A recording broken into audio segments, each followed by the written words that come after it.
वर्षों बाद जब प्लेग ने ज्यादातर इंसानों को मार डाला और बचे हुए को राक्षसों में बदल दिया, तब न्यूयॉर्क शहर में एकमात्र जीवित व्यक्ति इलाज खोजने के लिए बहादुरी से संघर्ष करता है।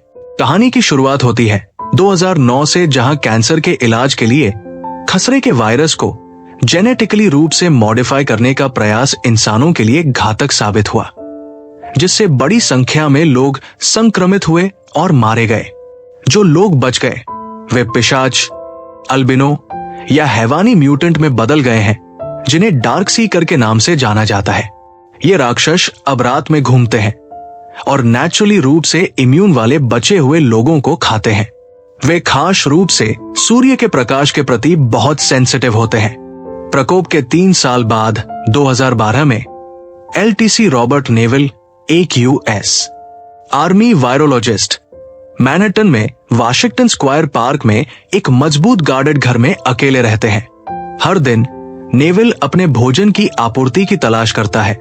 वायरस को ठीक करने की कोशिश करने के लिए बीमार चूहों पर प्रयोग करता है और किसी भी सर्वाइवर के रिस्पांस का वेट करता है, जो उसके लगातार रिकॉर्ड किए गए रेडियो ब्रॉडकास्ट पर रिस्पॉन्ड कर सकता है, जो उन्हें दोपहर में साउथ स्ट्रीट सीपोर्ट पर मिलने के लिए कहता है।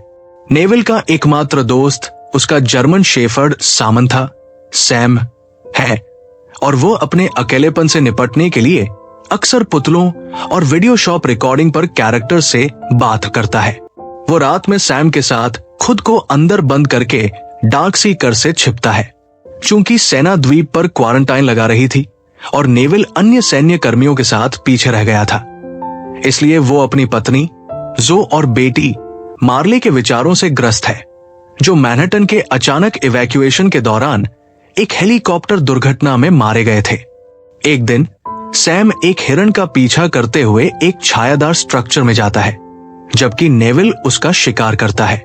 सैम और नेविल सावधानी से उसके पीछे अंदर जाते हैं और हिरण के शरीर को ढूंढते हैं, लेकिन पाते हैं कि वो जगह डार्क सीकर्स से भरी हुई है। सूरज की रोशनी हमलावर डार्क सीकर्स को मार देती है और दोनों सुरक्षित बच निकलते हैं।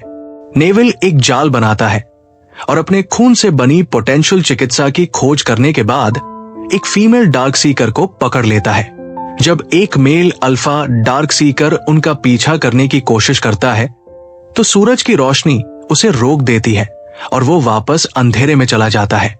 नेविल अपने घर के तहखाने में अपनी लैब में फीमेल का इलाज करता है, लेकिन ऐसा लगता है कि वो असफल हो गया है। अगले दिन नेविल कंफ्यूज्ड पुतले फ्रेड को गोली मारता है, जो आमतौर पर पड़ोस के वीडियो स्टोर में ग्रैंड सेंट्रल टर्मिनल के बाहर पाया जाता है। हालांकि नेविल को पता है कि डार्क सीकर्स उसे आसपास की इमारतों से देख रहे हैं। वो एक जाल में फंस जाता है, जैसे कि वो फीमेल्स को पकड़ने के लिए इस्तेमाल करता है। जब वो फ्रेड के करीब पहुंचता है और वो अपना सिर मारता है और बेहोश हो जाता है। जब वो जागता है तब सूरज ढल चुका होता है और संक्रमित कुत्ते उस पर हमला करते हैं। संघर्ष के दौरान सैम को काट लिया जाता है, लेकिन नेविल और सैम उन्हें मार देते हैं।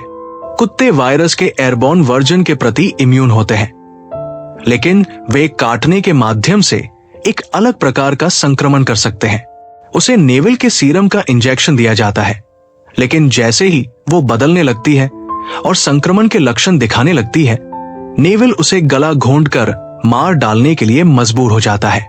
क्रोधित और दिल टूटा हुआ नेविल अगली रात बाहर निकलता है और जानबूझकर डार्क सीकर्स के एक समूह पर हमला करता है।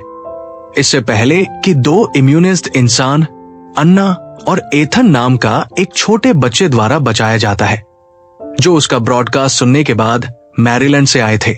वे घायल नेविल को वापस उसके घर ले जाते हैं, जहां अन्ना उसे बताती है कि वे साओ पाउलो से रेड क्रॉस निकासी जहाज पर प्रकोप से बचने के बाद बेथेल, वर्मोंट में बचे हुए लोगों के शिविर की यात्रा कर रहे हैं।